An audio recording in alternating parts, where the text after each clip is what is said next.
close by, this should not be difficult. I'd like you to tell that person one thing that you're thankful for this morning. Any one thing that you're grateful for this morning. We have about 60 seconds to please share with someone else.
And taught middle school, taught some college classes and whatnot. And there was a period when I worked for our local AEA and did in-services all the time. So I know how much teachers love their in-service days.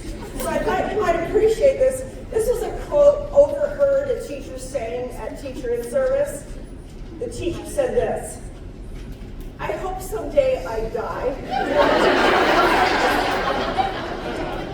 The transition would be so subtle."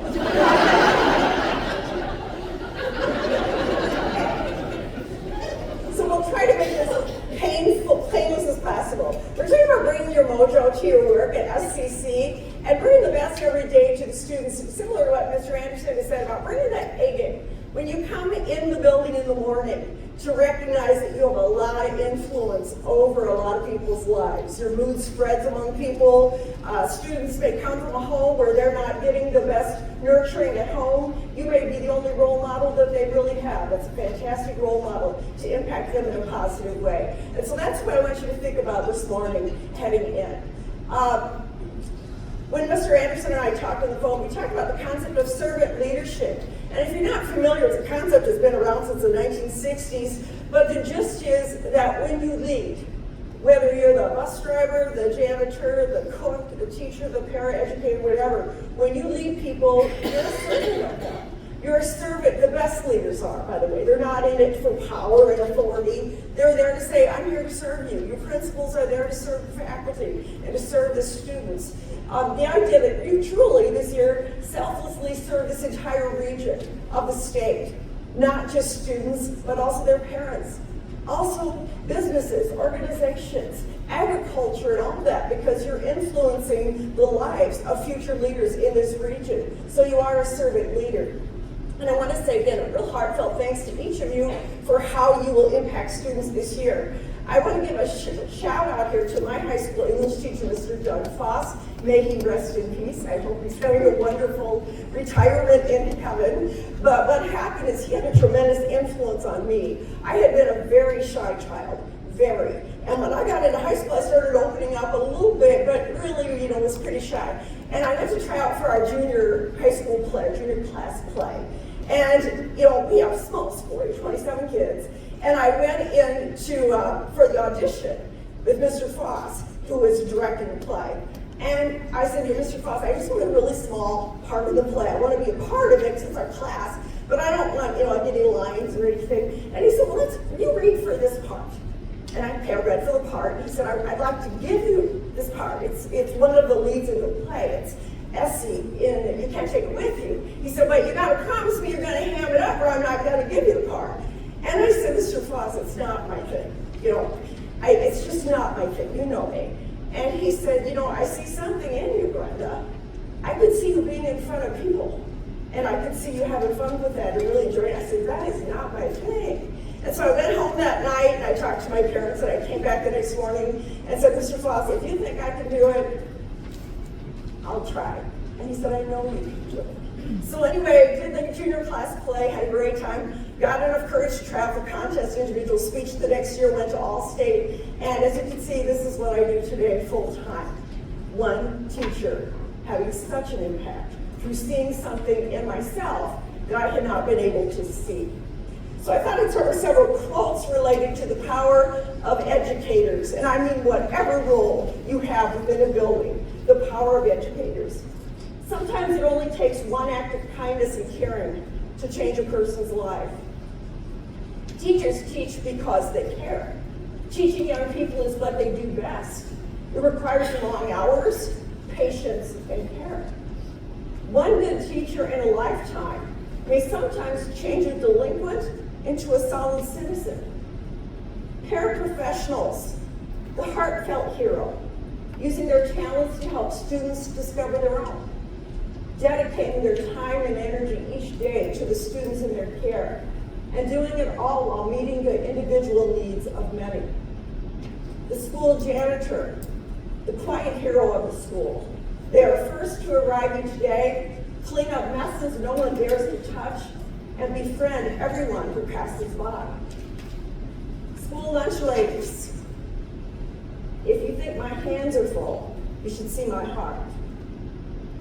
School secretary, letter drafting, people connecting, teacher supporting, chaos coordinating, life-changing, multitasking. See also queen of the office and superhuman. Pretty nice to the school bus driver. It's a long walk home. There are no good schools without good school principals. And where you have good principals, great teachers come and they stay. They work hard and they grow. Educators are the only people who lose sleep over other people's kids. Great teachers are usually a little crazy. And finally, most of us end up with no more than 5 or 6 people who remember us. Educators have thousands of people who remember them for the rest of their lives. So I'm going to talk about 4 strategies because, as we've talked about already today, teaching is not easy. I have several nieces and nephews who teach in Iowa's public schools. It's not an easy job. And to do it every day with excellence takes a lot of energy. So we're going to talk about bringing your mojo here in the time that we have. So first thing I want to talk about, 4 strategies. The first one is know that your mood and attitude are contagious. I want you to think about when you woke up this morning, whatever time that was, and you got your coffee, took a shower, you've been interacting with people so far this morning. I want you to think, what has your mood been like so far today, from the moment you woke up until this moment right now? As a matter of fact, if you had to rate your mood so far today on a scale of 10, with 10 being best, what number would you assign to your mood? Now, in a minute, I'm going to have each one of you raise your hand so we know what number you are out of 10, what your mood is. But I brought some cards along to help you as you rate yourself. In a minute, if you raise your hand and you say, my mood today has been a 10, essentially what you're saying is, I have been an absolute delight to be around so far today. Then you may go with 9, 8, 7, 6, 5. If you give yourself a 5, you say, I've been a so-so person to be around today. And then you could go 4, 3, 2, 1. If you raise your hand at 1, basically you're saying, I have been a genuine pain in the behind to be around. Let's start with the rating. It says, I'm a 10. I'm so delightful, I can hardly stand myself. I like this whole section. You've been pretty delightful, I must say.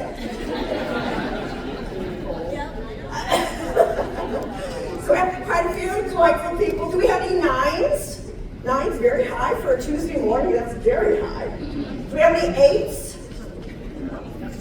Awesome. 7s. That whole section goes up to 6s.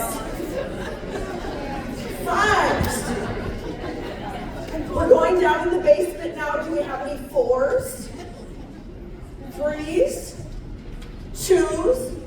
Is there anyone who says, I've been a 1? I've been a genuine pain.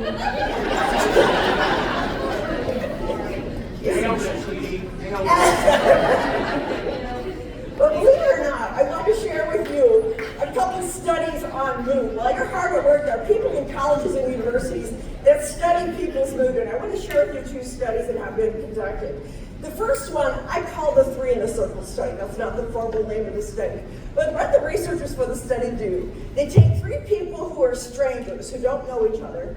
They sit them down in a circle facing one another for 2 minutes of silence. They may not speak. So I'm talking about 3 people who don't know each other, sitting another for 2 minutes of silence. What the researchers do prior to going into the study, they interview each of the participants individually, and they ask them, sir, what's your mood like this morning before you sit in our little circle? After they sit in the circle, they interview them again individually, and they ask them, so what's your mood like now? Every time they've done this study, they've found that the person in the trio who's the most emotionally expressive, and again, they may not speak, so I'm talking about someone doing some major body language, or someone smiling and looking happy in the circle. That person's mood, most emotionally expressive, gets transferred to the other 2 people in the circle. And they leave the study with the same mood that that person went into the study with. Now, isn't that interesting? Once you think about the next time you arrive at school, ready to spread your little mood around. Second study was done by Yale School of Management. They took a number of business people. They put them in a boardroom for 2 days. At a boardroom table, they gave them a number of agenda items to work through. What the people at the boardroom did not realize was that one of the people sitting at the table was a plant. And by that I mean Yale School of Management hired a professional actor to sit at the table. And they told the actor behind the scenes, for sometimes we're going to signal you behind the scenes, we want you to be in a really good mood in the room. Flexible, easy to get along with, willing to negotiate, upbeat, all those good things. For other parts of the 2 days, when we signal you behind the scenes, we want you to become a little bit more difficult, a little bit inflexible, a little bit not willing to negotiate, maybe even a little bit irritable. And then the researchers observed. And what they found was that not only through subjective measurements, the feel in the room, was it tense in the boardroom or was it pretty jovial? But also through objective measurements of how much the group could accomplish at different points during the 2 days, they found that this one person, that actor, did impact the entire room full of people. Not only the mood of the room, but also how much the group could accomplish. Raise your hand if you've ever witnessed this yourself firsthand, where one person's mood impacts an entire room full of people. I want to remind you that actor wasn't even a leader within the group. Many of you are leading a room full of students. And it's like me, I remember when boys were growing up, 3 teenage sons at once. I would come home from work in a bad mood, kind of grumpy at them. Pretty soon the boys would be in a bad mood, and I'm like, what's wrong with these kids? Can they ever be upbeat? Realize how contagious your mood is to each other, to your students. Related to this, I read a book several years ago, it was a little out there. It said that little new age-ish, it said every time you had a conversation, there's always an exchange of energy. So your name, sir? Tom? So the book would say if Tom and I are talking, maybe Tom's giving me energy, maybe I'm taking energy away from Tom. But the book was a little out there. It said you could actually see the flow of energy between the 2 people. Did you catch that, Tom? So the book was a little bit out there. But I think it could all relate to this extent. I bet if I gave you a few minutes, I bet you could all think of someone in your life, when you're around them, it's like a breath of fresh air. You're joking, you're having fun, and it's like, I just feel more energized. And sadly, I know you can all name certain people in your life. When you're around them during the day, it's like, what? They're sick of their life. I want you to think, what do people say about you? Do people say, wow, when Tom comes in the building, you just know you're going to have a better day? Or are people saying, crap, Tom's in the parking lot, everybody That's first thing. Second thing is tweaking your mind for daily success. There's a Harvard Business School professor, her name is Dr. Allison Wood Brooks, and one day she said to her students, your assignment for the class today is when I call your name, I want you to come to the front of the class and sing by yourself to the entire class the Journey song, Don't Stop Believing. Don't stop. Who likes this assignment? Oh my gosh. Who are our music teachers? Are you the ones like this? Not sure about that. She said, not only that, she said, but I brought along a Nintendo Wii, the game console, so when you sing, we're going to put a microphone in your face. And after you sing, it's going to point out a score for the quality or lack of quality of your vocals. Now, who's thinking I might need to go home sick today? Well, here's what they actually reported again. It was a Harvard study.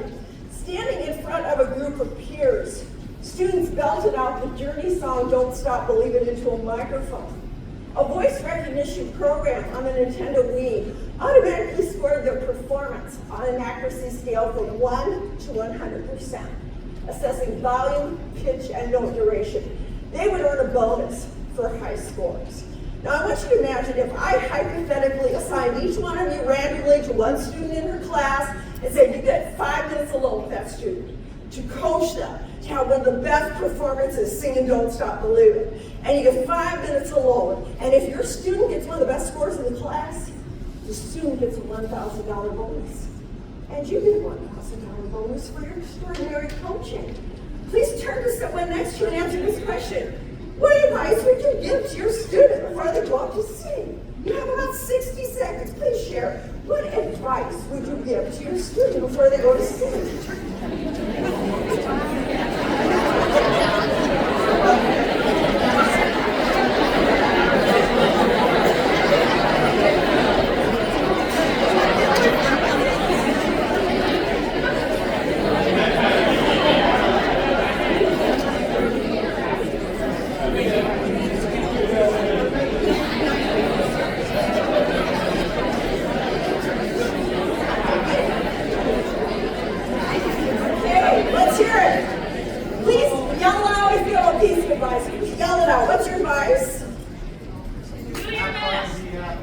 Okay, I heard have fun, be happy. I heard pretend you're in the shower and nobody's watching. In the shower? What did you say? Like you're singing in your car? I heard something back there. Yes, sir? Did you have something? Oh, turn around so you don't have to watch them.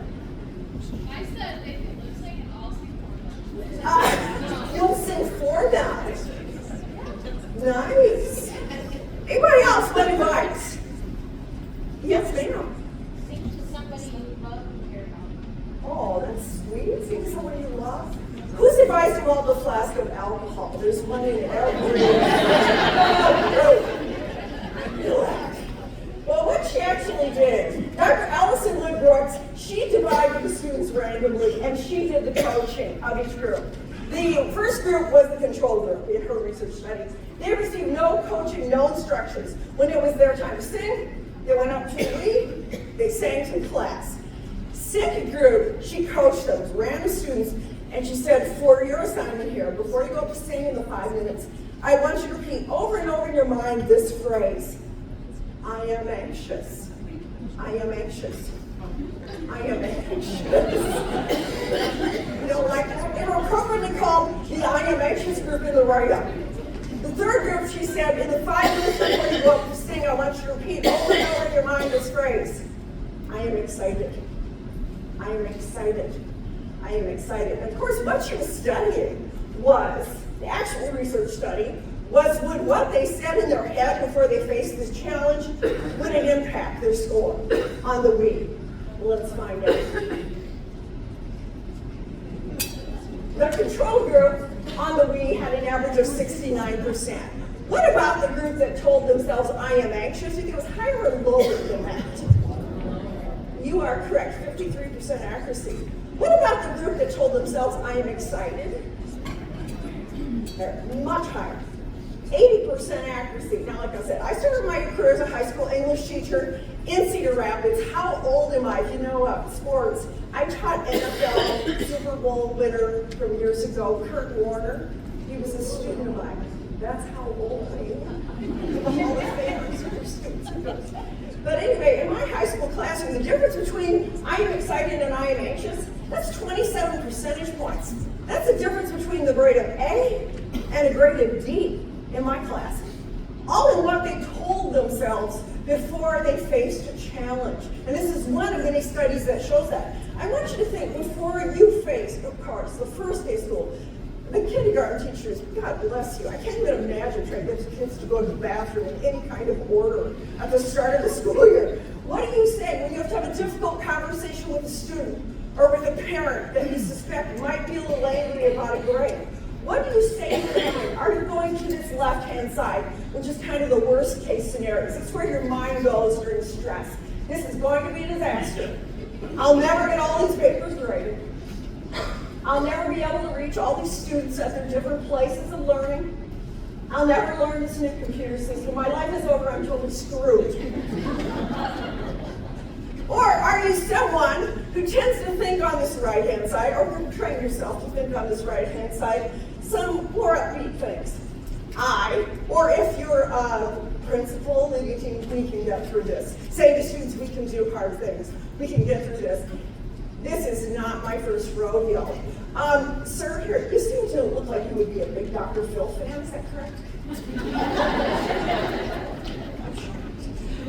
Dr. Phil, one of his favorite phrases he always says is, "This is not my first rodeo." And what that of course means is I've been through difficult things before. I can handle it. I have trained myself through the years that when I'm experiencing stress and I want to panic, that I stop myself and say in my head, this is not your first rodeo. You can handle this. Let me give you a practical example. One of my last speaking events before the shutdown with the pandemic, I had been in Colorado Springs during the day and had a very short flight at the late afternoon to get up to Denver, and I was supposed to fly back to Des Moines that night. Piece of cake. Well, we were delayed 4 or 5 hours getting up from Colorado Springs. So by the time we got into Denver, it was 11 o'clock at night. There were no flights. I traveled by myself. So I went up to the agent and said, you know what should I do? I'm flying by myself. No flights back to Des Moines. And she said, well, ma'am, it's about 11:30 p.m. now. If we can get you back at the airport, say 4 a.m., get you through security, hopefully we'll get you on a flight back to Des Moines in the morning. And I must have had this look like 11:30, I'm back at 4 a.m. And she said, ma'am, you're welcome to sleep in the airport. And I thought, oh, I always wanted to. But we would talk to make arrangements. And my mind immediately goes into panic mode. If I fall asleep, they're going to mug me. They're going to take my credit cards on my ID. And I'm having this momentary panic looking at the flight attendant. But I've trained myself, and I thought in my mind, this is not your first rodeo, Brenda. You've been married 30 plus years. You've raised 3 sons. You have been through some crap. You can handle it as well as anybody else. And it calmed me down enough to say to the agent, is there any chance I could at least get a hotel room so I could shower, maybe rest a bit? And she looked up on her computer and she said, yes. As a matter of fact, the airline is required to pay for your hotel room tonight. For airport transportation to and from the hotel, we'll even have McDonald's vouchers for you in the morning to get breakfast at the airport. Now, no, she was not up for that. And had I stayed in panic, I wouldn't have thought to ask. But when I said, this is not your first, you can handle this as well as anyone, it calmed me down to think clearly. Other things we want to say, I am smart, tough, and capable. Or if you're leading a team, we are smart, tough, and capable. Telling students, you've handled difficult things before. You can handle this. I've survived hard things before. When the going gets tough, I dig in and get stronger. And I'm a powerful South Central Calhoun professional. Don't even try to mess with me. The last piece of this I'll add on, this is from Eric Barker, who says that every day you should say, ARG, at some point in the day. Like, ARG. Now let's start with the G. The G stands for gratitude. There is tons and tons and tons of research, especially the University of Pennsylvania, on the value every day to your mental health, to your mood, to your energy level, even kids' creativity, and every day staying in your head, or even better, jotting down 3 specific things that you're thankful, and make a difference every day. You know, your name's Sarah. I'm thankful I get to sit next to Deb, or Zeb. Deb. You clearly did not look like a Deb.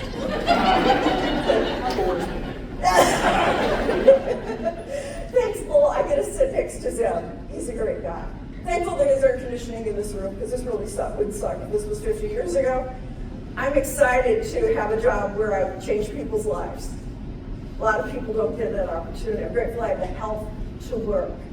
Is there anyone in here, I'm curious, who keeps a gratitude list or a gratitude journal every day, jotting down a few things you're thankful for? Usually there's somebody who does.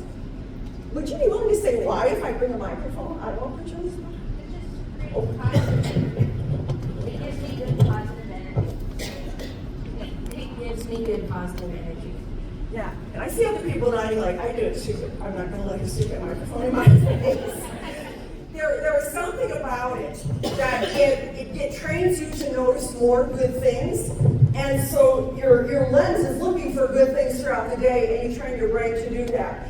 And the first time, recently I was with the city of Ames, and Ames required all of their city leaders in every single city department, from the police officer to the fire department to your sewage to everything, to take a 2-hour course with me on resilience, on mental strength, like keeping strong.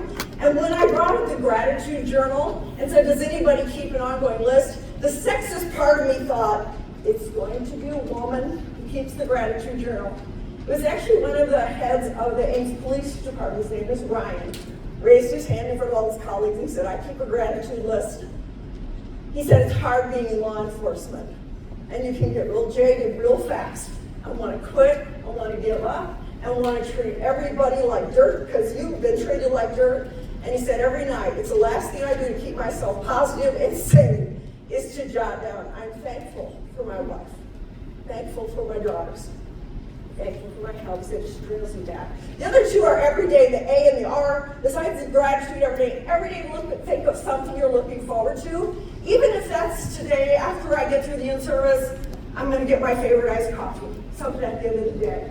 And the other one is recollect. Think of anything good that's happened in the last few days. All right. Any questions before we go on to number 2 or number 3? All right, please raise your hand if you have seen this video. Okay, now, if you're not familiar, as you know, during the pandemic, everything went virtual, including court hearings in Texas. So this was an actual court hearing during the pandemic, and you will see that it's a Zoom type of meeting. The upper left-hand corner is the judge. He does not have his camera on, but you will hear the judge speak. You will see in the other 3 boxes that the 3 attorneys have logged on for this court hearing. You might notice something a little different. The one in the lower right corner. His name's Rob Huntoon. He showed up using his assistant's computer. Her little girl had been using the computer, and she put a kitty cat filter on Zoom. The court hearing starts. He can't get the cat off. So you will see, you will hear the judge talking to him, you will see the kitty's little eyes darting and his little mouth moving. Because he's talking to his assistant saying, get this thing off of here. So I present to you, I am not a cat. So let me see first if I can start this way. Oh yeah, here it goes. Mr. Ponton, I believe you have a filter turned on. You might want to take We're a trying to, can you hear me, Judge?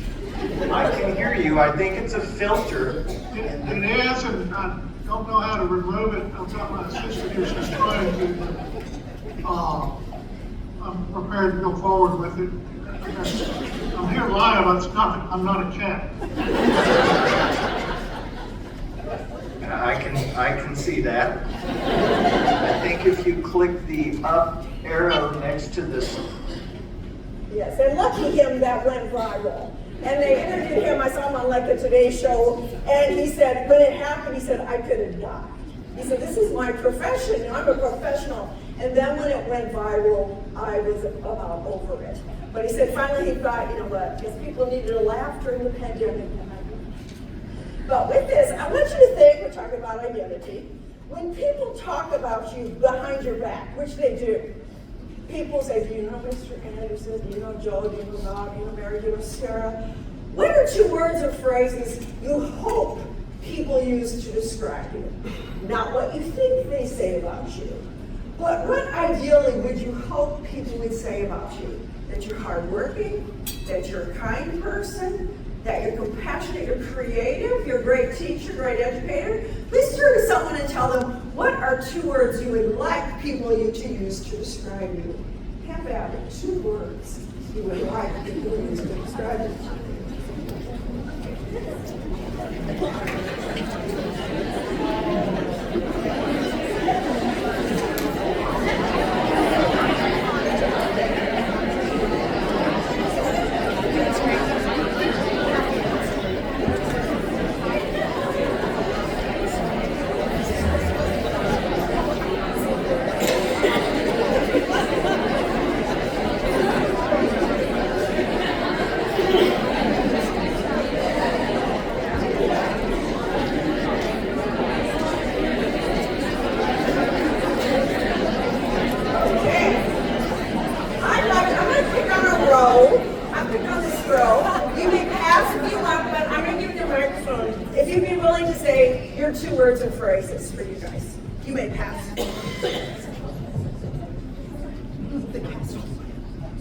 Hardworking and fun. I'm running out of corn. Good person and fun, like Carrie said. Good person and fun.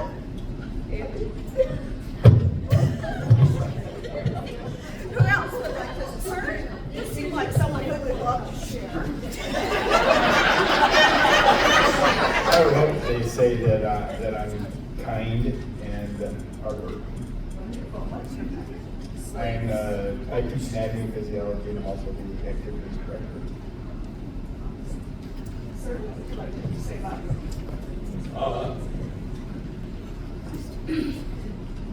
I'm harmless and I'm harmless. I don't talk too much.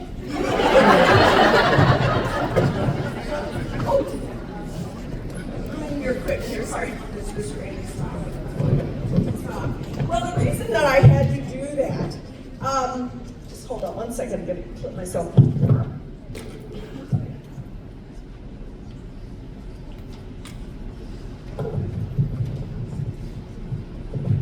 Thank you. Marshall Goldsmith is a leadership expert, and he says that if you want to be at your best in life, meaning in your case the best for your career, for working with students, for working with each other, you want to have the maximum happiness and joy in life, in your relationships at home, all those good stuff. You want to have the benefits of really truly living your best life. You need to know that each one of us has 4 identities, and you need to know the difference between the 4. The first identity each one of us has is remembered. Remembered is what you remember you were like in the past. By show of hands, how many of you were shy children, kind of timid children? How many of you were loud children? How many of you were a little bit ornery back in the... Okay. How many of you females would have been considered tomboys back in the day? Awesome. That's your remembered identity. It's your what you remember about yourself. Reflected identity is slightly different. Reflected is what people say you were like in the past. Like when I go back to Everly, people, like the old teachers are like, oh, I remember you were like, and people will say stuff like this, you were like this. You were always the good girl, always obeying rules. You were always helping your dad outside. You were a hell racer in high school.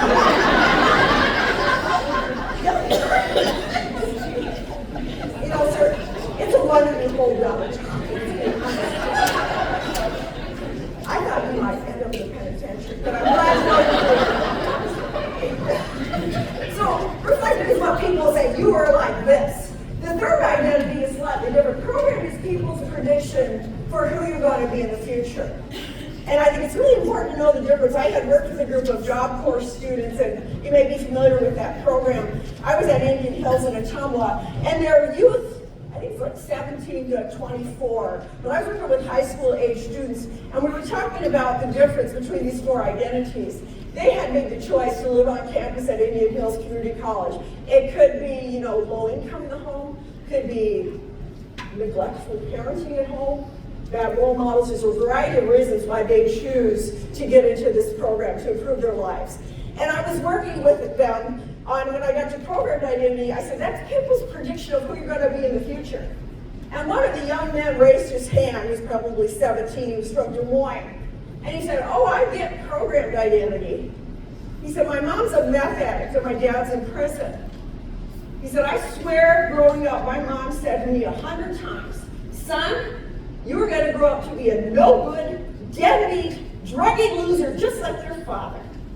Can you imagine navigating adolescence as hard as that is, with that little prediction hanging over your life? And some other students are programmed for success. Now, I'm sure some of you, when you graduate high school or college, people are like, oh my God, you're going to set the world on fire. I can't wait to see the good things. Programmed for success. But the last one, created identity, to me is the most important. It says, created identity says, I can't change who I've been in the past. None of us can change. Everybody in here has done stupid things, I promise you. Those that are my age are just thankful they didn't have video cameras in the early 1980s.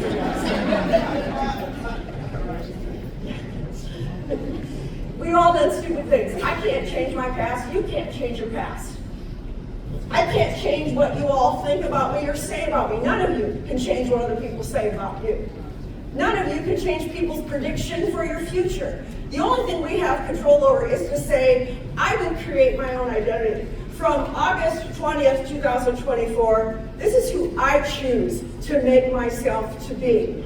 With this, the Job Corps group, I had them write in something I've done several years ago. I just took a sticky note and wrote down 5 words or phrases that I wanted to live out every day. Just like you put 2, I wrote down 5 about 10 years ago.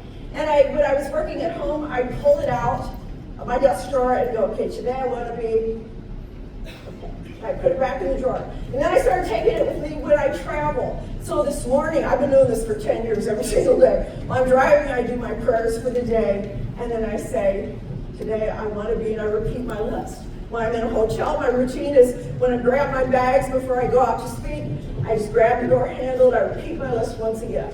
Today, I want to be loving, kind, joyful, genuine, and inspirational. Then out the door I go. And I've had so many people say when they jot down who they want to be and repeat it frequently, that it's a game changer for your life. Why do you think it's helpful to list specifically who I want to be and repeat it often?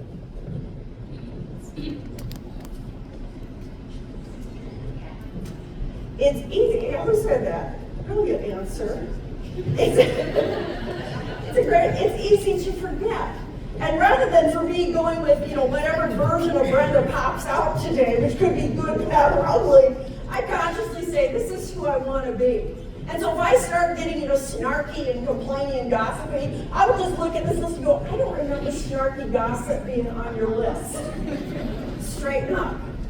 And I think it's just a really good thing. And you might do this with students to say, who do you want to be? What do you want to be this year? So make that list. Sort of encouraging. All right, the last thing I'm going to talk about, and we'll open up if anybody has questions at the end, is living and working with mojo. For this, I am going to give you what I call the life can be annoying quiz. I'm going to ask you several statements. I want you to raise your hand if this thing has happened to you in the last month. And the point is to raise your hand high, because we want you to realize you're not the only one who has annoying things happen in their life. All right, you ready? Please raise your hand high if in the last month one of your household appliances has broken down. Excellent. Raise your hand if in the last month one of your vehicles has needed repair. We are all in the wrong business. You get a full-time auto repairman on staff, just work it out in the parking lot. Raise your hand if in the last month you've sworn at your computer. Raise your hand, please, if in the last month you drove to a fast food restaurant or ordered food online, went to pick up your food from a restaurant, got home, opened the bags, and realized they didn't give you everything you ordered. Raise your hand if in the last month something went through the washing machine that clearly should not have. It's this whole, what do you all teach here? Because it's like a whole what, is this high school? All of you, okay. Just losing a lot of stuff. Anyone want to say specifically what went through the wash? Your husband's work flashlight.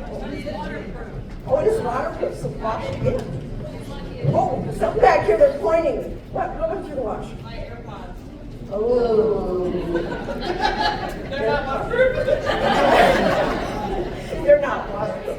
All right, the last three, please raise your hand if in the last month someone annoyed you at work, which should be pretty low. Most of you get off. If someone annoyed you at home,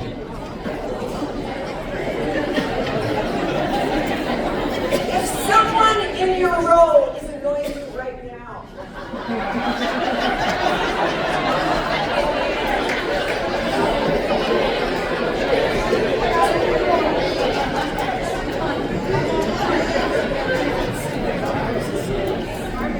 all right, the reason I share that, life hasn't shared annoyances.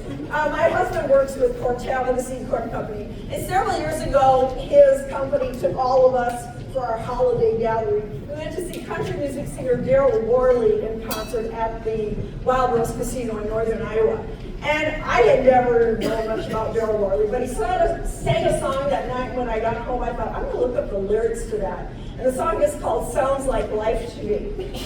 And in the song, the guy's sitting at the bar with his buddy going on and on about, man, you just look at how bad my life is. Baby's teething, and I think my wife's pregnant again. My mother-in-law's got to go in the nursing home. Washing machine's broken down. Car's broken down. I've got bills stacked up that I'm behind on and I can't pay. And I can't get enough hours of work. You don't get how bad my life is. And his friend turns to him and says, what? Sounds like life to me. Sounds like everyday reality. I mean, the reality is, first of all, everyone has struggles in their life. I know that because I meet so many people in a year, and I hear a lot of people's private stories. And I can just tell you, I know because I meet so many people. If we can open up everybody, let's just see your name, Alma. Could we open up your personal life and just get every bit of you, of any concerns you have, any difficult children, any financial issues, any relationship issues, we can say, open all this, we can all see. I guarantee you, you would look around the room and say, oh my God, I had no idea. How does this person keep showing up and being such a bright light within our school? Well, they made a choice. Life is difficult. Let's not make it any harder on each other than it can be. I think we need to be kind to one another. And the other thing to remember, people are drawn to be around happy people. And I want to clarify, by happy, I do not mean the fake, over-the-top happy. Like, oh my God, I'm having the best day ever. You just want to slap that person. We'll get to that. But I want you to think about what people want to be around upbeat people. Children, middle schoolers, high schools, they want their teachers to be upbeat, can-do, having a good time in life type of people. Adults want to work with happy, upbeat people. Just to check this out, how many of you by show of hands say my greatest hope in life is to teach next door to someone who whines and complains all day? That is my greatest hope in life. That's right, people want to be, children want their parents to be happy, upbeat people. People want to be in long-term relationships with upbeat people. Children want their parents to be upbeat people. So I encourage you, another way to say this is please be aware of the energy you bring into this space. It's a company in northern Iowa. It's a factory. And one day I showed up for the usual training, and they had this handwritten sign on the boardroom door that said, please be aware of the energy you bring into the space. And I said, Molly, who made the sign? And she said, I did. She's the CEO. And she said, we make decisions in this boardroom that affect 170 families' lives. The last thing I want is one of our leaders to come in here with an attitude of our employees are entitled, they're just trying to take advantage of us, they don't work it hard at all, they got more than we've got, blah, blah, blah, blah, and we make a bad decision that impacts 170 families' lives. She said, I want every one of them to check themselves at the door.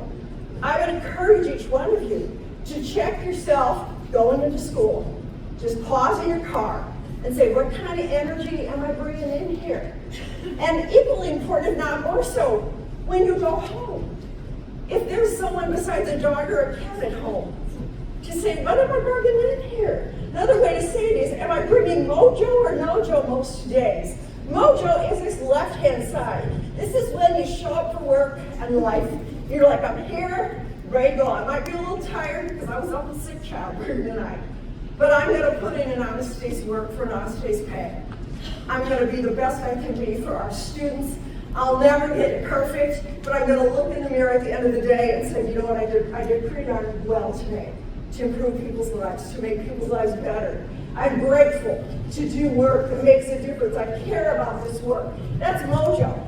We all have a nojo day once in a while, but some people live their life in nojo. They walk into work and they're like, another sucky day of life. And they spend all day complaining about how bad their life is. So at the end of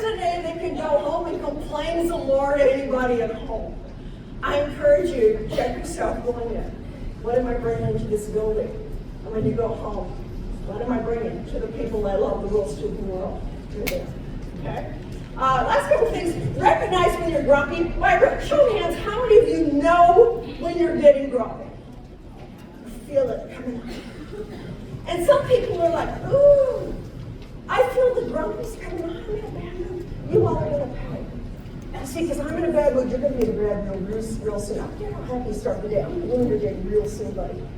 And some people are like that. They just dump it on it. I encourage you instead, when you start feeling grumpy, be honest and say, what do I need to get out? Do I need to get my butt to bed tonight? If we have a baby crying during the night, we need to make some sort of arrangements that I get some sleep, he gets some sleep, blah, blah, blah. Quick example of this, for several years, Chris and I and our 3 sons, our annual vacation was at Lake of the Ozarks in Missouri. And we would stay in a 2-bedroom condo right on the lake. We did this for several years. Once you get a visual, a week in a 2-bedroom condo. My husband, myself, and 3 teenage sons. That is a lot of testosterone in a small space. And I remember vividly, I woke up the one year, 4 days into the vacation, and I looked out the sliding glass door, and I could see the lake and the sun was shining. My husband said, good morning. And I said, I could take somebody's head off today. And he said, what? I said, for 3 days, we've been doing the guy things. We've done the fishing, we've done the jet skis, the go-kart races, the video game stores. They're out the malls 1 mile. And I haven't been. And he dangled the car keys and said, go have some fun. See you later. Now, when I was the age of some of you young people in here, I swear to you, in my 20s, I would have said, what kind of a mother interrupts family vacation to insist on time for herself? And I gotta tell you, 59 years old, I'm like, a smart one? They don't want me like a dark cloud. They're like, go fix yourself. My husband it's not just women that need this, men. My husband, about once a month on a Thursday afternoon, I'll get called about 3 o'clock and say, hey, I'm gonna be late. Yeah, we're having a manager's meeting at Tim's house at 5. Have fun, call me if you need a ride home. Okay? Take care of yourself so you can be at your best. All right. First of all, do we have any questions? We're going to wrap up with a couple things. Any questions or comments?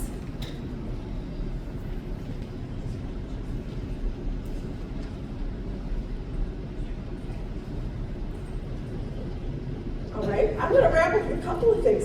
First of all, before you got here, I hid 3 little stickers on different chairs that say thank you, and they're stuck where your back touches the chair, so even if the chair is empty and it's close to you, look around, whoever finds the stickers takes home a mug full of chocolate. So please put either on your chair or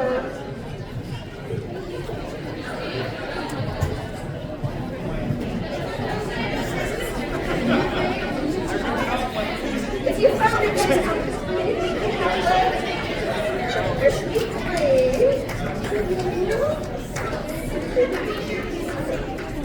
Here, sir. There should be 1 more. 1 more.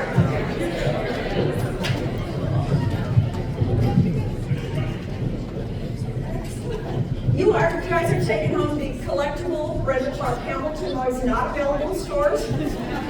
Though you'll likely find them at garage sales. All right, I need to wrap up. And first of all, we will get these slides to you later if there's anything you want to refer back to, even with your students. Anybody have a point you'll remember from this session? We'll gather a few of these, and then I will have a final slide. Please yell out if you have a point that you will remember. Art! Art, thank you. I don't know where that came from. Art, say art, what you're anticipating. Stop and be aware of the energy you bring in. And I can only think with this many people stopping and checking their energy going in, that that's going to make a positive difference. Oh, I saw a hand over here. List who you want to be. Make a conscious effort. This is who I want to be as an educator. Is this who I want to be as a superintendent? Is this who I want to be as a board member?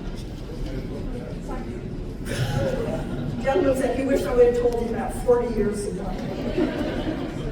Any other pointer? Who's going to remember Mojo Nojo? Awesome. I'm sorry. Nope. Oh, the first one was beware your mood is contagious. And then we talked about tweaking your mind, like saying, this is not my first rodeo, saying art. And then identity and mojo. All right, I just want to close with this. First of all, a shout out to amazing Secretary Duncan Carter is my first cousin, our dad's brother.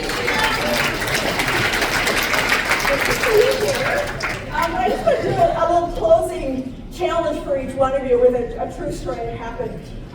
For many years, my parents, they're older, they're 89 and 92, by some miracle they still live at home. But for many years, they were winter Texans, and they were farmers, and so they would leave Iowa and drive down to Harlingen, McAllen area, and spend 6-7 weeks there every winter. How many of you have ever been down to McAllen, Harlingen, that area?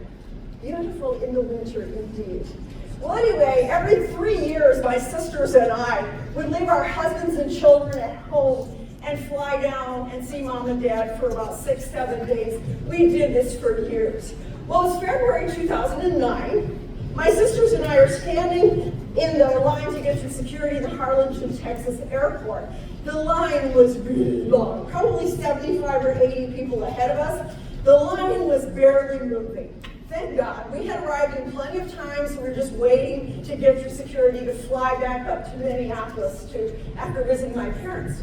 Well, as I'm standing there in line, behind me in line, I noticed there's a young man, maybe 16, 17 years old. He looks like he's flying by himself, and he looks like he's upset about something.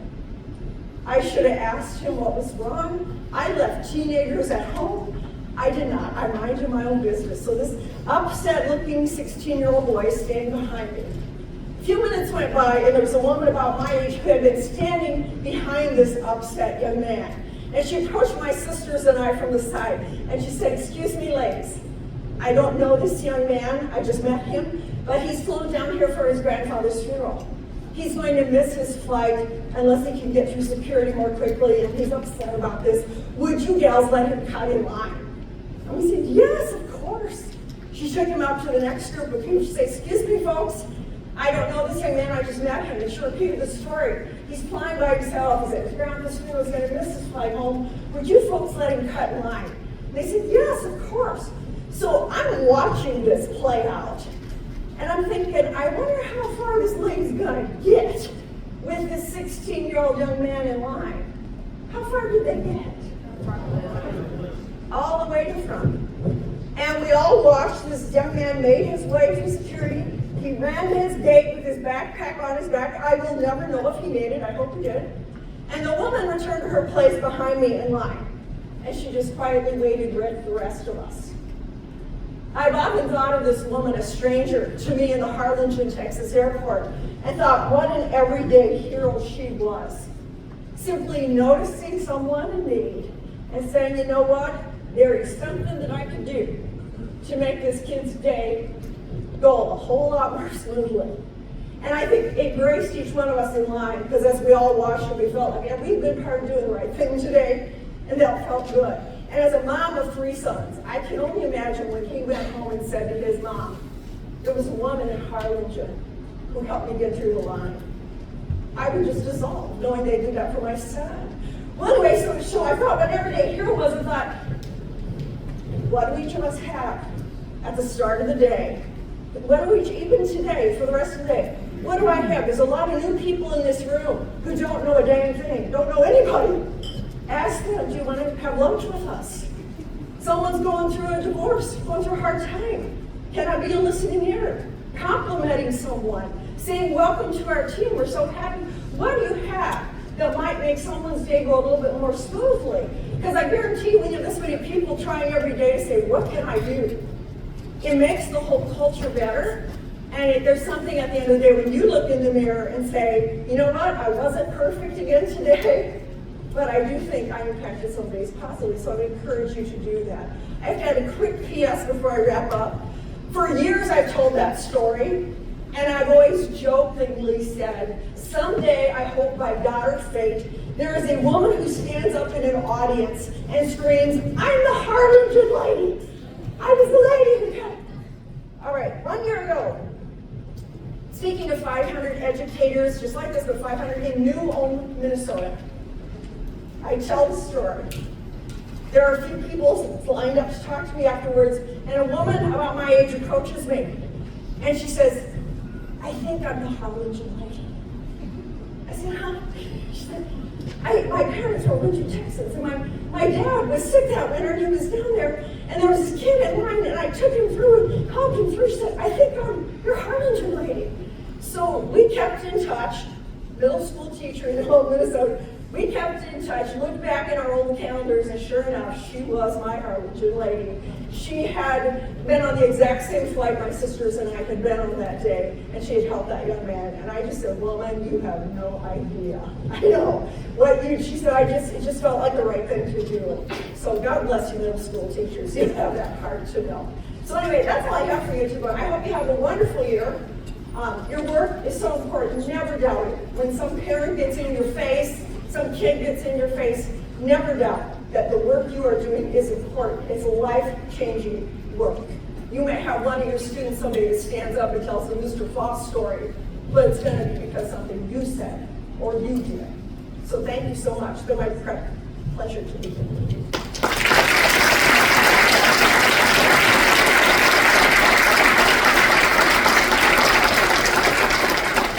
Thank you, Brenda.